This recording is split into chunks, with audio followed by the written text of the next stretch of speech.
Traveling the Vortex.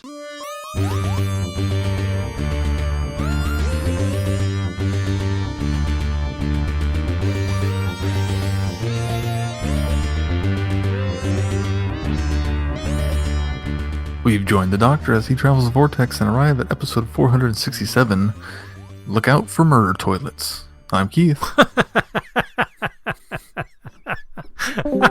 We lost Sean, I think. Are you still there? It helps if I plug the cable in on both ends. I'm Glenn. How are you guys doing? Testing. Hello? We can hear you. Just mess with you. Yeah, I couldn't figure out why I wasn't connecting. It's like, well, if I connect both cables, maybe that makes a bit of a difference. So You're a lot cleaner now, too. Oh, good. You're not even Skyping now. So happy I could help. Who knew? You got to plug both ends of the cable in. I'm Sean.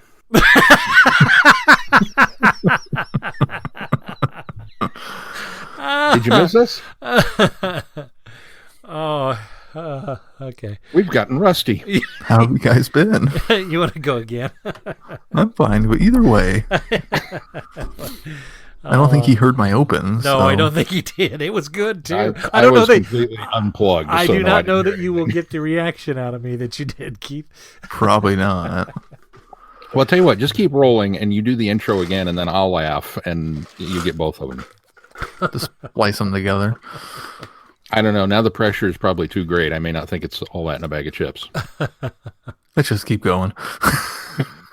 Glenn's reaction was as the best I could hope for.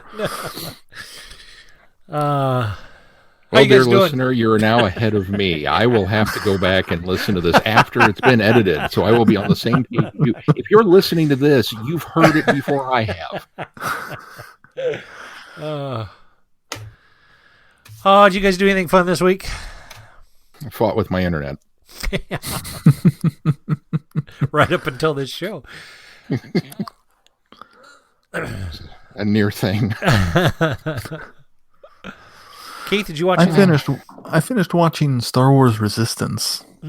I don't know if I'd recommend it. Did it get any better? Oh. Not really. Yeah. The end of season 1 got really good. And then season 2 picks up. And it's got a cool idea to it, but it's got like nothing to do with the Resistance. It's a fine Star Wars story, but it's not what I was tuning in to watch, if that makes sense. And the main character doesn't really grow and become a better person. He's still a bumbling idiot throughout the entire thing. When did that release initially? Was that just with the first film, or near the first film, or was that still releasing during Last of the Jedi? I think it was season 2 is set after Last Jedi. See, and I wonder if the schizophrenic nature of the new trilogy, wonder if that kind of threw that. Oh, off sure. course. Let's blame Ryan Johnson for something else. Oh no! No, it'd be JJ. I don't think. I think there's plenty of blame to go around, but I think also that I think the idea that I don't think you can argue that things sort of changed from the way JJ thought it was going to the way Ryan took it, and so I think that there was probably that peripheral stuff like Resistance that probably got affected by that, not knowing where everything was going to end up. Oh, I'm with you. Well, and I think a large part of it probably is also, they weren't let in on what was going to happen in the movies at all. Right. It almost seems like never lined what Rise of Skywalker at the end was going to be, just what the next movie was going to be. Right. Exactly. Because you can tell, like, they go to break and come back, and then Last Jedi have come out, so they've adjusted what they're doing almost, because they eventually go to Dakar and find the abandoned base because they've had to evacuate, but it takes a while to even get to that point, and it's just not nearly as I expected more from Dave Filoni, and he's the reason why I gave it a shot. Sure. Sean, did you watch or do anything?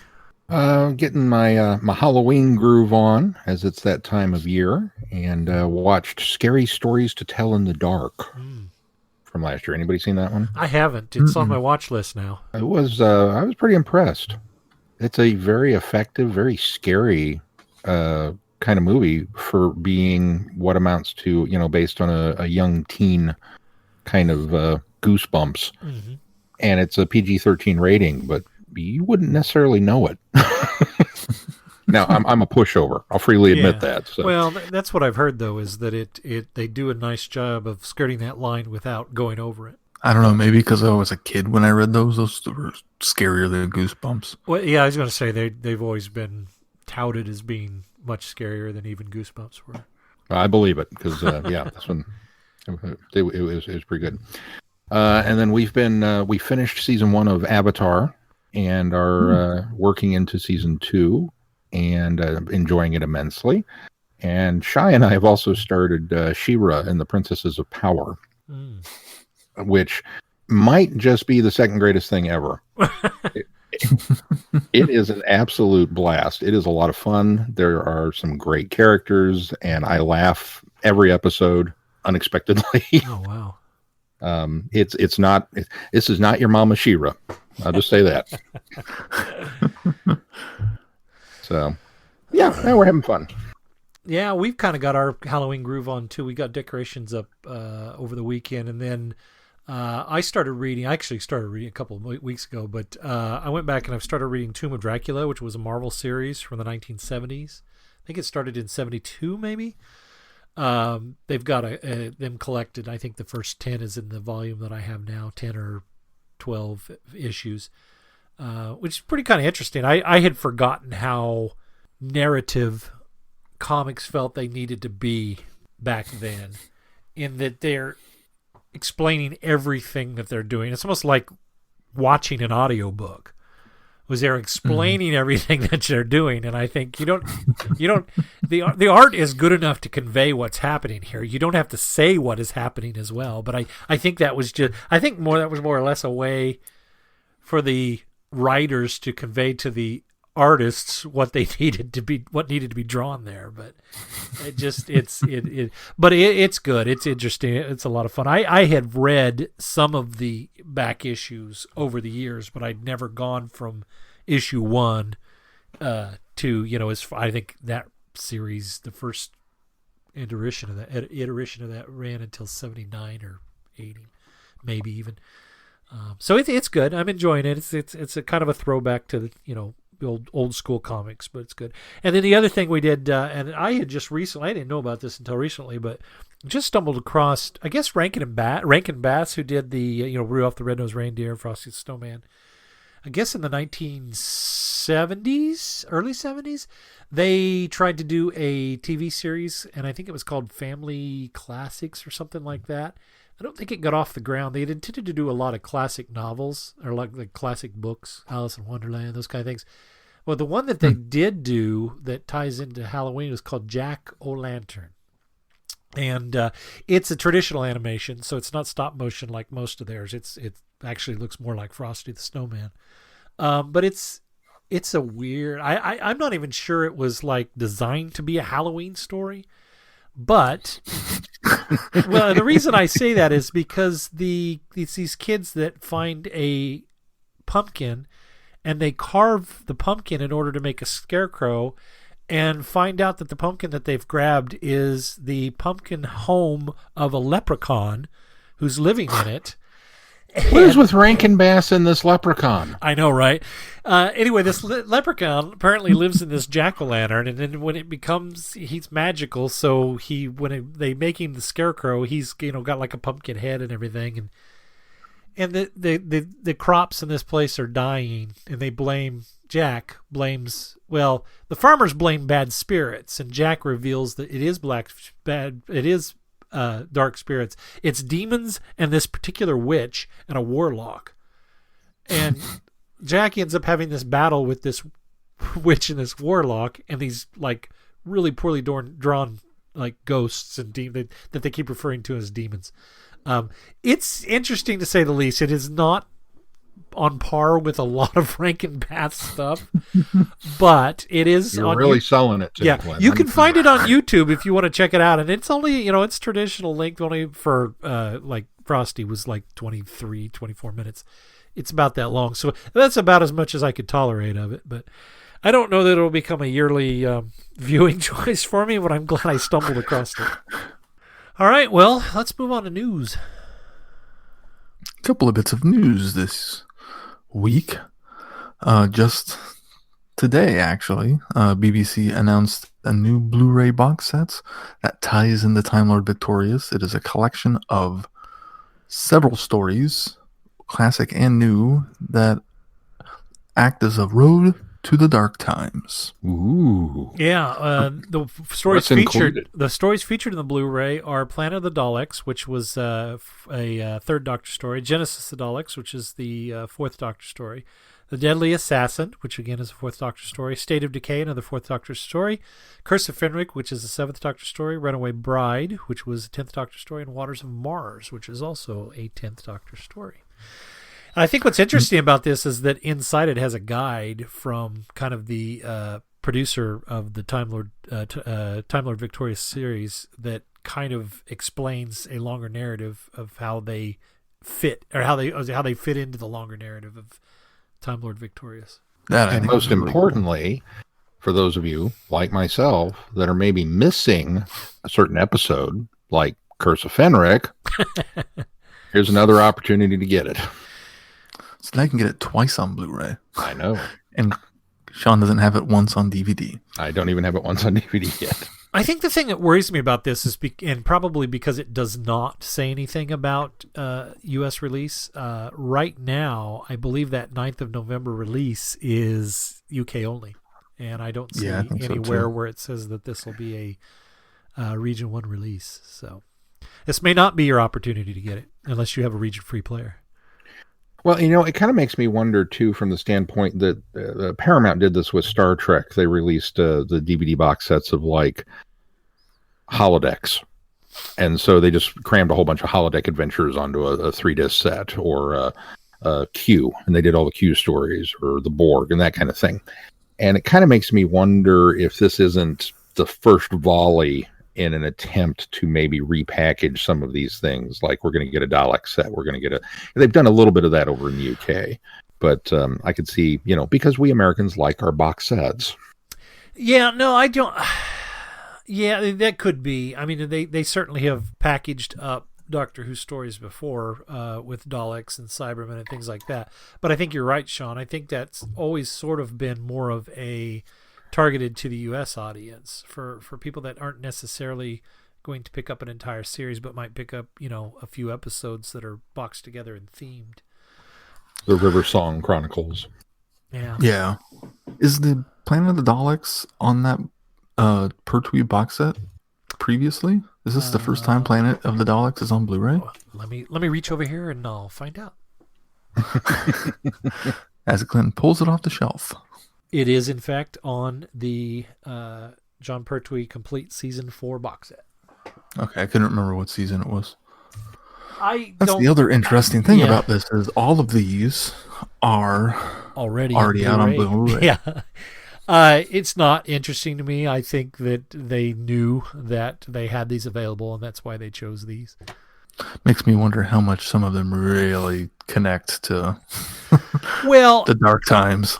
to be honest with you, I think that that's probably why they got James Goss to maybe kind of put the context together to kind of connect the dots. I certainly think that obviously Planet and Genesis are on here because these are Dalek heavy stories in the Time Lord Victorious series. Deadly Assassin obviously is going to tie back to Time Lord Society. State of Decay connects with something that we'll be reviewing, in fact, today. Curse as well. It would be another entity that was there in the Dark Times.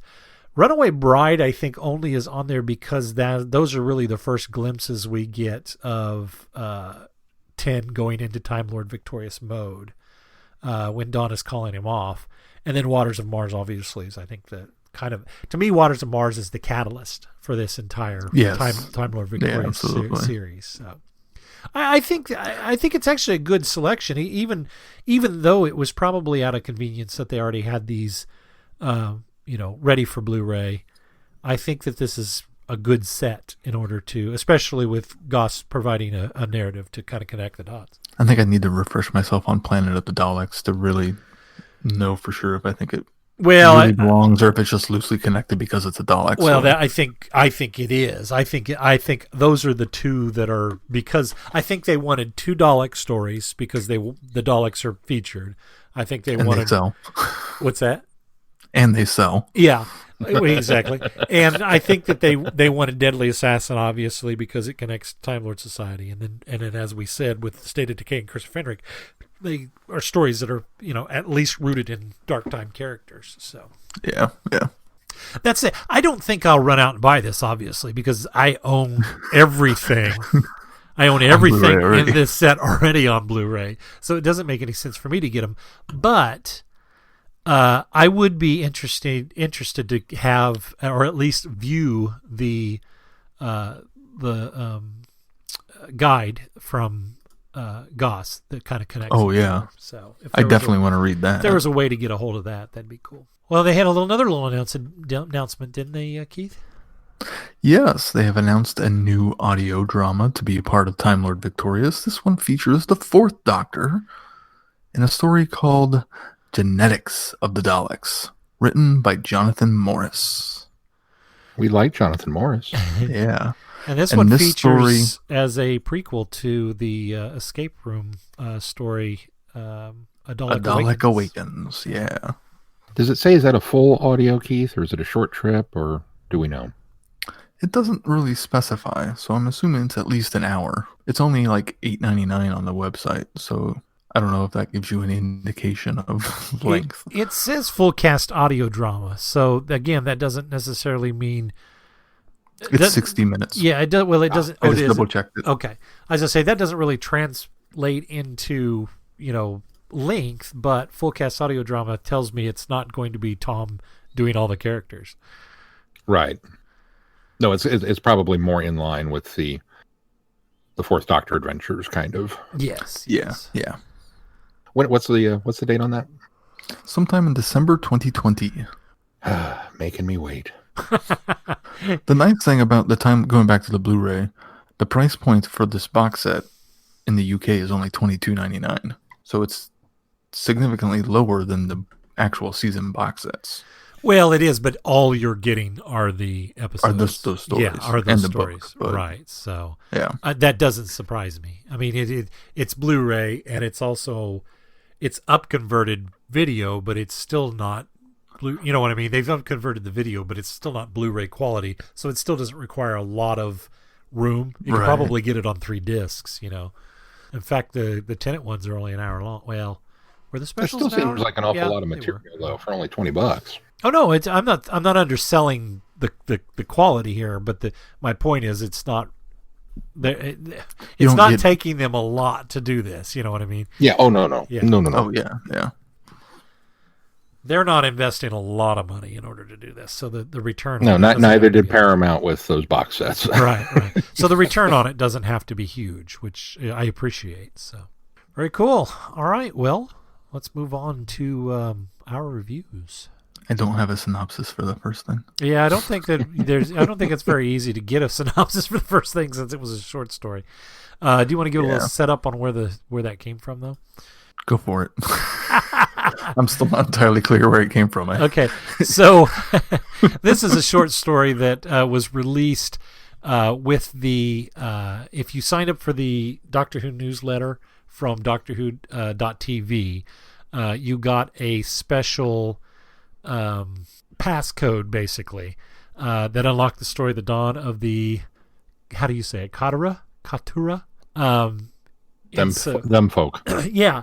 So, and basically you signed up for the newsletter, and then you got the newsletter, and inside there was a passcode, and then you go to this website, you put the passcode in, and you got this free little story. What I thought was interesting about this, and I did sign up for the newsletter, and it wasn't until it was tipped off to me later that it was there. I just hadn't gone and looked. But interestingly enough, TARDIS Wiki, if anybody wants to read this, there's a link there and the password in order to get into it to read it. So you don't even have to sign up for the newsletter. Last time I checked, there's not even the password anymore. It's just is that right? So you can just go there and not have to put it in. Yeah. Oh no, I'm there and it's asking me to put the password in. Oh, okay. Yeah, I had gone and it didn't, so that's weird. Yeah, so password may be required. So what'd you guys think? I enjoyed this story. It wasn't elaborate and it wasn't long, but it gave me a good taste of what to kind of expect from the villains of the piece. I would agree. I think it gives you enough to whet your appetite for what might be coming. It gives you enough to kind of give you a little bit of insight into what the Kotturuh are, and what their motivations might be. And what I think is most interesting about it is it doesn't necessarily paint them as like a maleficent or this word I'm so the big baddie. It doesn't make them malevolent. Out to be. No, there you thank you. Malevolent. Yeah, that word. Baddie. Legopolis. Malevolent baddie, and it's almost more of a subdued, almost poetic bad guy, which I kind of is sort of intriguing, which almost makes it more of a challenge to when you've got a bad guy of such of a nature.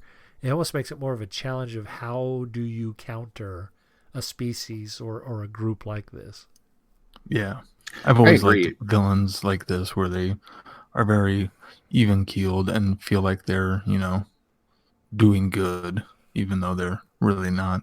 I agree. I feel like if this was, a new season coming up, that at least during the Moffat era, this would have been we released a little tiny piece of it. That's the prelude episode that doesn't really have anything to do with anything else, but yet it's still going to set it all up, and we'd have been oohing and awing over it, because it does that very well. It sets it up, and it's who are these people, and little. I know Glenn hates when I use this, but a little Douglas Adamsy with how the villains think of themselves in a way. I'm very much looking forward to it. I'm intrigued. I think you hit the nail on the head. This is very much in line with something that would have dropped just before Moffat season, got ready and got off the ground. So they do a nice job of kind of recapturing that feeling that you get when you're looking for something that sets up a big event like this. Well, if you listeners, if you want to read it, it is available, and just go to the TARDIS wiki, and well, heck, I'll just tell you. The password is Dark Times. Well, will we include a link to that in our show notes? Yeah, why not? I'll add a link. Maybe I should link to the wiki page, and that way they're going there from there. It's just Dark Times, one word, by the way. All right, well, let's move on to our next review. Now, we're going to do the Time Lord Victorious two-parter by Titan Comics. And I do want to warn our listeners that we get advanced copies of the Titan comics so that we can review them on the show. And we want to make sure that you know that this actually, as we're recording this comic doesn't come out until 2 days from now. So if you're listening... Tomorrow. I verified it. It is tomorrow. Okay, so it comes out on the 7th. So if you're listening to this and you have not picked your copy up or read it, we will probably get into somewhat spoilery territory. I can't even talk tonight. Spoilery territory. So just be warned, and I think we'll warn you before we get into the heavy discussion of the second part of this. The first part, I think we're pretty much fair game since it's been out for about a month. So, Keith, do you have a synopsis on this one? I do. Defender of the Daleks. The 10th Doctor awakes in a timeline that is not his own, finding himself pursued impossibly by the entire Dalek Empire. Even more impossibly, the Daleks are losing a battle with a race who ceased to exist long ago. A Dalek Emperor needs help, and there's only one person in the universe more terrifying than Daleks. But can the Doctor ever trust the Dalek Emperor and be willing to save his empire? Bum bum bum. What'd you guys think of this one? I thought this was a fun 2-part story. I was glad it didn't drag out too long, and I felt like the villain could have been fleshed out a little bit more, but the interactions between Tin and the Dalek strategists kind of made up for everything. Any other shortfallings I kind of had, I enjoyed seeing them talk to each other so much that I was okay with everything. See, I didn't feel like I needed to know more about the bad guy. In fact, I like how the story is structured in such a way that it is very mysterious. The Doctor seems to know more about them than he lets on, but also not enough because it's a fairy tale. It's at this point that they're at this legend or fairy tale status where they existed so long ago that they're believed to be stories made up to scare Gallifreyan children. And so I like the idea of there's something monstrous coming that even the Daleks are afraid of. And that's really enough, and especially because when we get to the second part of this, how it's resolved, I think that works out well. But I would agree, Keith, I think that the meat of this story is really the interaction between the 10th Doctor and the strategist. And count on me to get that word wrong too.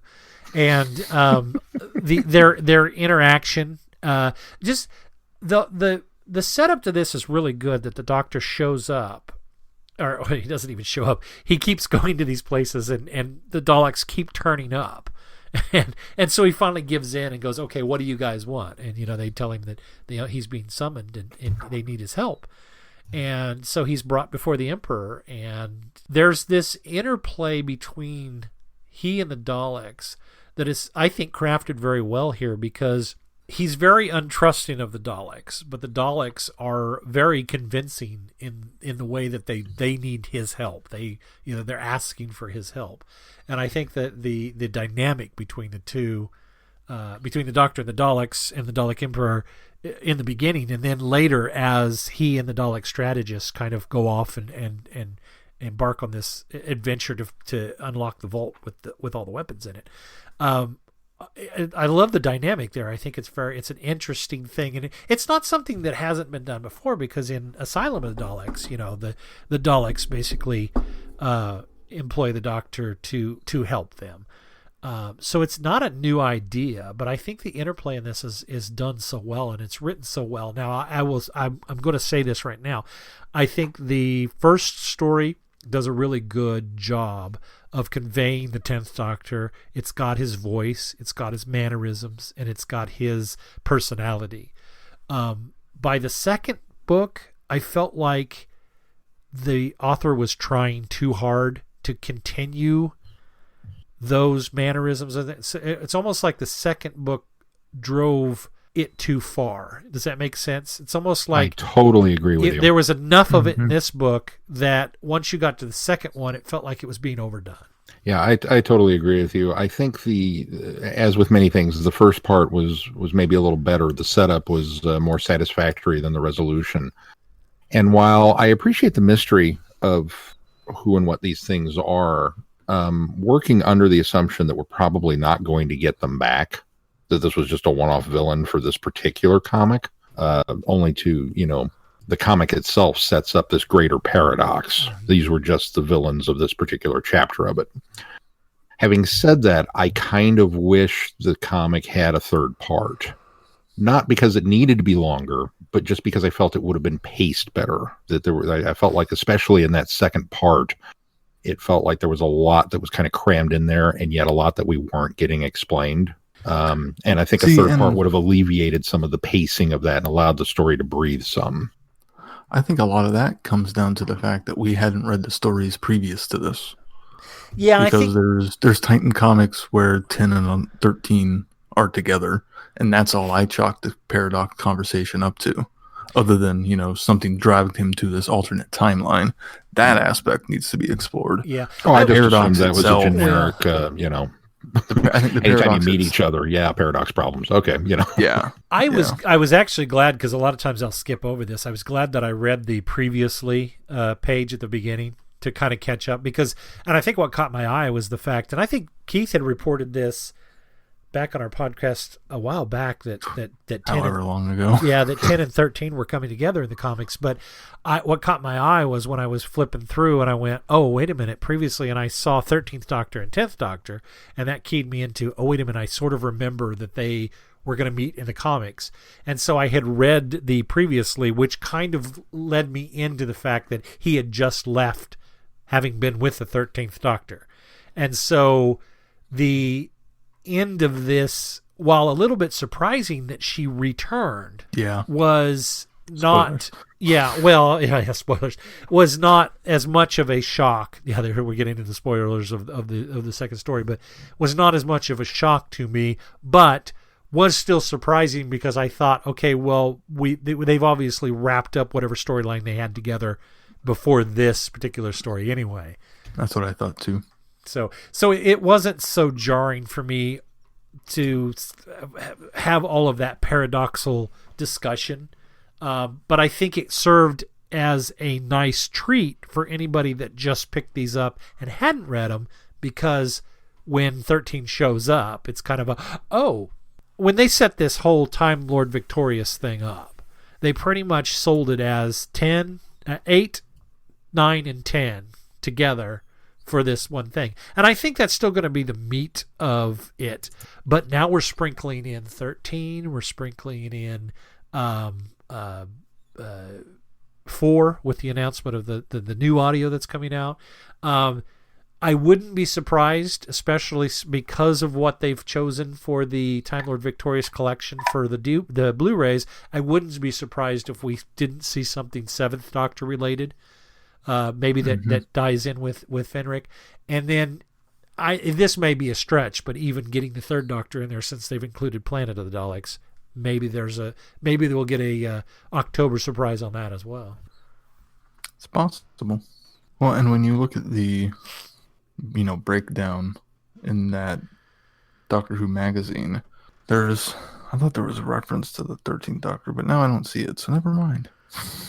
Yeah, I don't remember one. There might have been, but I don't remember. I think I was just assuming because of the annual, and she's on the cover of the annual. Hopeful thinking. Well, so yeah, I don't want to spoil. No, I won't say. 13 does have more of a connection in another way, but that's all I'll say. It doesn't have anything to do with the Revolution of the Daleks. It doesn't have anything to do with Revolution of the Daleks, but it might. Who knows? But that's not the spoilery information that I have yet. I am writing this down and sealing it in an envelope. Do not open till Christmas. Since we're getting into the second one, well, I will warn that we're going to get into spoilery territory here more than what I've already ruined. But you were talking about the wanting more from the Horde. I'll go back to what I was saying before. Is I just think there's just enough, and I think the reason, because of the way that they're dispatched and the surprise answer to why they are trying to wipe everything out, it was satisfying enough that I don't need to know. I know everything I need to know about them based in the revelation of what their motivation for killing everything is. Because in that regard, I agree with you. I feel like they were dispatched too easily. Because normally and the didn't Doctor, get enough to do. Yeah, especially the 10th Doctor, he tends to prattle a bit. Not like 11, but he would still, I wanted a page and a half of him musing to himself, going, according to the legends and the folklore and these things were, I wanted the mystery built up more. Even if he was just talking to the one they had caged, and getting nothing but hurts. I wanted him to, I wanted more mystery solving. And instead I got some jiggery pokery, reverse the polarity, and done. Yeah, I would have probably maybe felt that way if I didn't feel like he was already getting too conversational with himself. And to me, I think in the second story where it falls down is there should have been more interplay between he and the strategist, the Dalek. But there's a lot more of him talking through to himself what he's doing. Mm-hmm. And I think that's why the David Tennantisms get pushed over the top, because she's trying too hard to. Maybe she's trying too hard to rush to the finish here, that she feels like she has to give him a lot more of this inner dialogue, although it's all played outer because there's no thought bubbles. It's all him speaking out loud narratively, but I think that's why it feels like it's a little over the top, and maybe that I might have agreed with there needing to be more of that interaction had I not felt like he was getting a little wordy anyway. I wonder how much of that is because there isn't a companion other than the strategist. Well, that's probably true, yeah. If there was a human to bounce off of, it might not have felt so talky from him and more even. Well, and I guess this Dalek talks way more than you expected him to. That's true. That's something else. Is I kind of feel, and maybe that's part of the mystery that will be revealed later, is the Dalek strategist, especially, well, since we're getting an action figure, I guess that totally makes sense now. I really hope it has the wound so you can see the eye. That is such a cool image. I thought there would be more of that. Just there seemed like the Doctor was on the cusp of launching another mystery within the mystery of who the strategist is. You don't talk like a normal Dalek. You don't, but it wasn't Davros. So, I think the and they kind of explore some of that, but I definitely feel like there's more under the surface there. I think the only thing that felt maybe a little like a cop-out, but I sort of wondered if part of it is because they're going to link back up again later, although they certainly part ways at the end. But what I thought was a little kind of a cheap cop-out was 13 showing. I mean, while I loved the fact that 13 showed up, and all that did was make me pine for some of the previous issues that have them working together. But I think the one thing that I thought was a cop-out was that she sort of just shows up and saves him. It's very Deus Ex Machina. Yeah, it really is. And, I mean, he does kind of... It's him saving the day, and he kind of comes up with the resolution, but he has to have somebody bail him out of the escape to get out of there. And I don't know, that felt a little forced, but and really, other than unlocking the one door, she doesn't even do that much. No, she helps him boost the sonic signal, and that's about it. Right. But she's still there. I mean, if she wasn't there, he probably wouldn't have got out of there on his own. And I guess potentially, I guess technically, in a roundabout way, he is just helping himself. So, as nice as it was to see her, to me, it felt like it was a let's kind of bring her in so she's part of Time Lord Victorious, and then also tie up any potential loose ends from the previous story. Well, it certainly gives them an opportunity to join them back up after this event. So. If that's the intention is, hey, don't forget 13th Doctor, still her books. You're right, exactly. What I found interesting was, and I didn't realize this until I was reading the article in Doctor Who magazine, this is the first time that Titans got a chance to do the Daleks in the comic book. I hadn't realized that either. Isn't that crazy? I mean, it just seems like, I just thought, when I read that, I thought, no, surely we have read something with the Daleks in the comics, and I thought, no, they have not had the license to do the Daleks yet. There's such an omnipresent presence in Doctor Who in general that I think their absence in one particular medium, honestly, as you say, I didn't notice. Of course the Daleks are there. They're always there. They're everywhere. So I appreciate and enjoy the fact that Titan is going full board, as it were, with this. I anticipate seeing the Daleks in just about every comic that comes out during Time Lord Victorious. Yeah, in some way, shape, or form, they'll be there. Yeah, maybe not, but I certainly would use them if I just gotten licensing to them. Well, certainly they are one of the heavies in it because they're all over a lot of the advertising for it. So. The artists are screaming and shaking their hands at the ceiling and yelling no as they get out their compasses so that they can draw circles. Right, exactly. All right, well, let's move on to Monstrous Beauty Part 1, and I will tell the listener that we will not be doing both parts of this because there are 3 parts for one thing, and for another, the next part of this doesn't come out for another few weeks. So we're not privy to the rest of this story. So you're only going to get one part of this one so far. Monstrous Beauty. The Ninth Doctor and Rose find themselves in a place where no TARDIS is ever supposed to go. The Dark Times. An ancient era forbidden to all Time Lords. The universe is young, but war has already been born. The Vampire Alliance is swarming across the cosmos, consuming everything in its path. The Doctor discovers that not all the stories surrounding the Time Lord history match up with reality, but some of the horrors are actually worse than the myths. Rose becomes the first human in existence, and that's a very dangerous thing to be.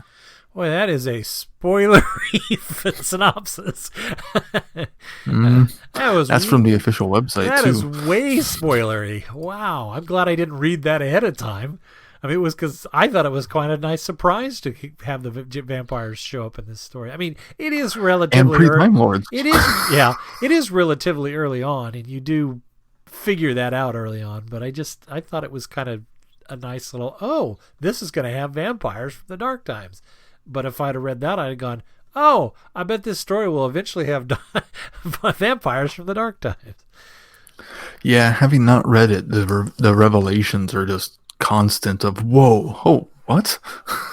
From initially Rassilon. Well, yeah, when the first time that the one person in the story, she refers to herself as Rassilon, or actually somebody refers to her as Rassilon. I think. I think the scientist guy, and then the vampires show up. Which I appreciated the story. I've always envisioned the vampires that they speak of in Doctor Who a little less traditional vampire-y. This one guy's got kind of a Nosferatu vibe. The fact that they look like Nosferatu or from, What We Do in the Shadows. Kind of just took me out of the story a little bit. I guess I expected more. I think I'm all right. A trope. I think I'm all right with it though, because within either State of Decay itself or within something that I read, there's an 8th Doctor story that deals with the vampire lore. There's obviously... I think that's Goth Opera. No, it wasn't Goth Opera. It was... Oh, that's 5th Doctor. Yeah. 5th Doctor Nyssa. I want to say Blood something. It was like the second or third 8th Doctor adventure. Can't remember what it's called. But anyway, it was the one that... we haven't reviewed it, so never mind. But anyway, I don't remember where it was, but somewhere that alludes to the fact that our modern idea of vampires comes from these. And so I've always been accepting to the fact that they would have this more gothic look to them because of that throwaway reference that our idea or our legend of vampires comes from this species from the Dark Times. So I've always been sort of okay with it. As opposed to the Lord and the Lady of the castle that Edric is all, yes, absolutely, turn me, I'll be yours. Right. Well, right. Even that has a very gothic feel to it. I think that's very much in line with those aren't the very Nosferatu type, but I mean that's very much in line with the other vampire. Well, the Count Draculas. Yeah. Well, and the other vampires that we see in this book. I mean, even the ladies on the throne kind of embark that same. They give off the Brides of Dracula feel to them. Yes, they do, but I'm trying to equate them to, Sean was saying, unlike the ones in State of Decay, but I think they very much are like the ones in State of Decay. Well, I'm sorry, I meant unlike the ones in State of Decay, whereas these have the more Nosferatu features versus the ones in State of Decay, I see. Which are more, humanoid. Oh, okay, I got you. Vampires in disguise. Yes. I kind of agree with you, Glenn. I've always taken, just based off State of Decay, I've kind of always assumed that, well, we have, vampires, and then you have vampires with a Y, and then you have the Great Vampire, which is, that they're kind of, there's steps in there. Just like a normal vampire doesn't look anything like, the true Nosferatu or the original Dracula, in my mind. Yeah, that there are stages. So I was okay with it. I like the idea of their ships. The fact that the ships can, swarm in their millions. They drink whole species, whole worlds dry. That's the kind of vampire I kind of more imagined, I guess. Well, I think they're that too. I think that's what allows for that is both of those descriptors, both what we see and what is described to them in that particularly. I think I think they both work. They kind of work hand in hand. How do you sign up to be a member of that fleet? Because just the ease of, I'm hungry, and you bite into a fluid link, you know. Right. I suppose the reverse could also, be, the ship's damaged. Well, we don't need the new recruits. You know what I did not like about this? What's that? Rose. Oh, really? Is that because it's Rose? There was Rose in a story and you didn't like her? I'm so shocked and surprised. That's not the reason. I did not like her because it was Donna. The dialogue, the voice, everything that came out of her was far too feisty for Rose. Even depending upon which era of Nine and Rose this is. I'm giving it the benefit of the doubt and assuming it is set late. But it's still... She sound. I would read her lines, and that's a Donna line. That's a Donna. The way she's smart talking back to the vampires, and she I don't know. It just felt wrong. Huh. That's strange that you say that because I felt that it was very much in line with Rose. In fact, really? I really kind of felt like Rose here. I felt like Rose's voice was much better in this than the Doctor's even. In fact, I felt the Doctor. I felt the Doctor didn't quite match the Ninth Doctor personality in this. There were times, and there were glimmers of it, but there were a lot of things where I just felt like he wasn't very Ninth Doctor-y. I don't know that I could have said, he was more like 10th Doctor, he was more like 8th Doctor. It just didn't feel like Christopher Eccleston's Doctor, and I don't know why. I can't really put my finger on it. Now that I disagree with. I definitely got the ninth vibe off of him. It's funny. Keith, where do you weigh in? I got the Ninth Doctor vibe off of him, and I thought, while it felt very much like Rose, she did feel elevated a little bit more so than her normal characterization. So kind of in between you two. I wonder if he didn't feel so much like the Ninth Doctor to me, because the Ninth Doctor was always very fascinated with what was happening and interested in what was next. But he spent so much time understanding that he had to get out of here, that they couldn't be here, that maybe that was taking away from it, because I really kind of expect the Ninth Doctor to be more, let's check this out, whereas he knew he couldn't, so maybe that's why. Yeah, I mean... I don't know, it was Ninth Doctor in panic mode, Not Ninth Doctor versus the Nestine at the very end of Rose, or Ninth Doctor versus the time paradox in Father's Day. I buy it. I guess I can see that now that you point those stories out, because I've never really thought of panicky Ninth Doctor. But now that you point those out, there are those moments where he has gone into that same. Maybe panicky is the wrong word. Maybe much louder Doctor would be. Oh, I don't even know if it's much louder. I think panicky is the right word. He does certainly have in those particular stories you pointed out, he does certainly have we shouldn't be doing this attitude, which he does have here as well. So I think my other thing that bothered me about this, and it's probably just maybe, and I don't have enough reference material under my belt, but if this is Time Lord, if I understand this right, this is pre-Rassilon and all of them adapting Time Lord technology. And we have to assume that this is or at least early Timeless Child era for the Doctor. Yeah.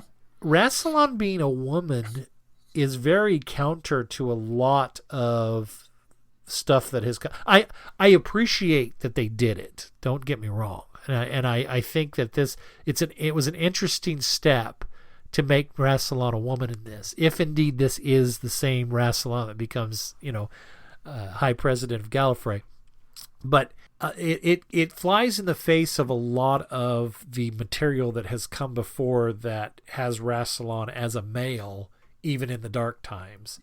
And if they aren't able to regenerate or change their appearance at this point, then this does contradict that. And I'm hoping that at least somewhere this will be addressed in this. We are early on. This is the first part of the 3-part story arc. So maybe there will be more to this, or we'll find out more. So I'm kind of giving it some wiggle room. But right now it just doesn't feel right. Again, I don't have a problem with Rassilon being a woman, but there has to be a good explanation to make it work with everything else that's either come before or will come since. Makes me wonder if it ties into that weird alternate timeline that we had in the beginning of the last story. Well, there could be two, but it doesn't, although I don't think he really addresses it, but the Doctor doesn't seem surprised at any point that is Rassilon. Oh, wait a minute. Was there a point where he was surprised by that? I kind of took it, whatever reaction that was, though, was that I guess it's just the look on his face when somebody summons Commander Rassilon. The confirmation of where he is more than who it and that's is. probably that's where I took away from the face as to not necessarily who this is in front of him, but where he is at the time. Yeah. Because as soon as he's able after that, he tries to escape, and that's what it's more of getting out of the situation than it's Rassilon. What? Yeah. Yeah, he does. There's a panel. I'm not sure what page this is on, but right when the attack starts and the communicator says Commander Rassilon, we picked up a brief echo. And he has quite a surprised look on his face. He is beyond shocked. But again, I sort of took that as he's shocked to realize where he's at, and not so much that is Rassilon. I agree. I don't think with everything that has come or will come about how blasé Time Lords are about sexual changes in their regenerations, I don't think that necessarily is what the Doctor is reacting to. I think you're right that it's the confirmation of, Commander Rassilon. Okay, this is really early. Right. That's more of the shock factor involved. And we've always heard, Rassilon led the great, war from the Time Lords against the vampires. But we don't know how long that took. So I'm okay with it. I think from the standpoint of, if they explain it, great. If not, I'm not going to get hung up on it. Yeah, I think that's true.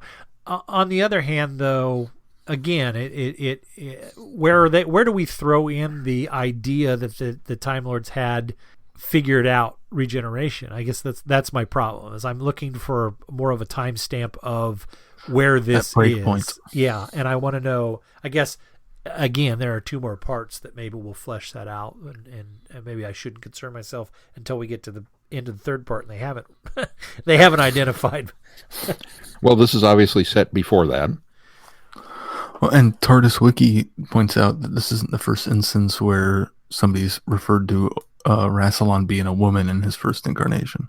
Oh, is that right? Okay, so that's why I say I don't. The Infinity Doctor's Omega claims that a timeline where Rassilon was a woman was one of several possible timelines. Okay. So we're still dealing with a potential offshoot then, which technically does make sense when you consider the paradox the 10th Doctor went through. That maybe whatever this Time Lord Victorious is going to be nothing but a series of... And reading those articles from the Doctor Who magazine, it talks about there's something the 10th Doctor does that creates this whole event. Right. And that's potentially could splinter off a different timeline. That's true. Whatever that thing he is. Tiptoe through the spoilers. Which I'm not tiptoeing. I don't know. I do. I'm not trying to avoid it. I just don't know it. I like this. It was a nice setup. I did not have a problem at all with Rose. And even though I did feel that 9 wasn't quite 9 for me, the story is still really good. It's really intriguing. It's a very strong story. It is. It's really good. Put the companion in peril to set up the cliffhanger ending. It's kind of a trope, but I think it works here. I look forward to reading the rest. I think I that's really want to know what happens. It does. It whets your appetite really well. What's going on here, kind of thing. Plus, it's spooky time, and we get vampires, so I'm a happy man. Plus, there were great vampires. Well, there were vampires. They may not have been so great, but any excuse for me to drag State of Decay off the shelf. And, that's right. Dust it off and take another look. Or buy it on Blu-ray. And we should say that was from issue 556 of Doctor Who magazine, if you're looking for that. And the next one will be in 557, which releases, I think, in a couple of weeks. So that is something that I just as a footnote I thought was rather interesting. Is I guess I didn't realize that Panini still was doing the comics in Doctor Who magazine, as opposed to because we read so much IDW that Titan. Pardon me. We used to read so much IDW. Now we read so much Titan. Right. That. Well, and I think what I find is interesting about that, and this was years ago when Titan first took over the license, was Titan only has the license in the U.S. In fact, Panini still retains the rights in the U.K., but Panini does not release independent issues, and so I found it interesting that Titan was going to be involved in this, because I think Titan can be sold over in the UK with no problem, but they have to be sold in shops that have imported from the US. Now, again, this was a few years ago when Titan first optioned the license on it, so this may have changed since then, but there's a weird distribution thing because Panini still has the rights to comics in the UK, so it's kind of bizarre how it works out, but maybe they've worked that differently where they can distribute in the UK now. Well, Sean, we've got more Time Lord Victorious coming up. So, what can you tell us about the schedule? Behind the scenes here, things have been rearranged and changed a little bit. So, can you give us a little peek into what people can expect from us next time? I absolutely will. But first, I forgot to mention something. The Vault of Obscenities. Oh, yeah. Yet another great another great Time name. Lord. Yeah. Ooh. Yeah. And this isn't even a Time War thing. No. And I love that they didn't try to highlight specific things in the vault. It was just such a nebulous, there's weapons. Yeah. They didn't spend too much time trying to come up with other stuff. Just the vault. Well, that one kind of looks like a was gun. enough. Okay. Yeah. Well, I think what I like about that is you can imagine that a lot of those weapons and things from the Time War were probably also been around since the Dark Times. So all of those were probably named as far back as then as well. So it's true. Well, the only thing on the schedule that we can 100% confirm that's coming up is that we will be returning with a look at The Knight, the Fool, and the Dead, which is our first foray into a book format with Time Lord Victorious. Won't be the last. That's and right. we will get more things kind of sort of finalized and walk you through October, hopefully. And yes, Sean is currently working on the schedule, so that will be posted at our website. You may not get everything right away, but we're going to try to lead you along so that you at least can prepare for what we're going to be. It would be so much easier if they would stop changing it. Okay, I'm done. Well, to be fair, it hasn't been entirely them. It's been us getting reference materials, too. Oh, no. I am totally on board with this wibbly-wobbly, timey-wimey scheduling technique that these folk are utilizing. He's all about that. It's a big ball of scheduling stuff. Be sure to check out the website, travelingthevortex.com, for updates. And if you get any value out of this podcast, why not consider putting some value back into it? You can do that by clicking on a Patreon link on our website and consider supporting us. And thank you to those of you who are supporting us. Every bit of your support goes right back into this podcast. Also, please consider giving us a 5-star review on whatever or wherever you subscribe to this podcast. It helps bump up the ratings, and it certainly gets us higher up in the recommendations. We're recommended more among Doctor Who podcasts. When you do that, it kind of gets the word out and gets more listeners for us. which is a good thing. Also, don't forget to jump over onto the listeners forum and On Facebook. On Facebook, you can meet and greet virtually, social distancing and whatnot, with other fans and listeners such as yourselves, or you can interact with us and, fun times. I am so glad you brought that up because that's one of the things that I wanted to talk about and I really almost forgot it. But the only reason you remembered it is because we've had this thing for a year and you just finally got on there, Sean. It is fresh in my mind. Joined it. If you've been waiting to jump over onto the listeners forum until there was something worth discussing, now Sean's there. I'm on there now. Yeah. So no, but seriously, we plan Now to you control him really well. We plan to utilize that listener forum more. We want to be able to interact with our listeners, and we feel that's kind of the best way to do it. Kind of gives everybody a voice. It gives everybody a chance to discuss and talk about what we're reviewing, what we're talking about. Let us know your thoughts and opinions on the things that we're talking about there.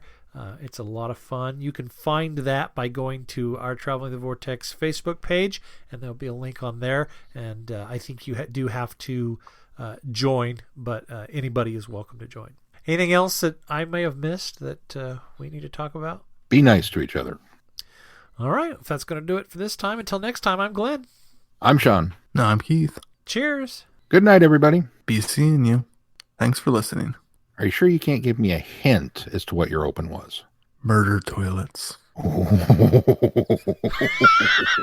Now I feel like I've hyped it too much. Yeah, now I don't need to listen to it. It's ruined. Then we didn't even talk Thanks about a lot, Keith. Then we didn't even talk about it. Yeah, it's true. You have been listening to Traveling the Vortex. Doctor Who and all of its associated programs are owned and trademarked by the BBC. No infringement is intended or implied.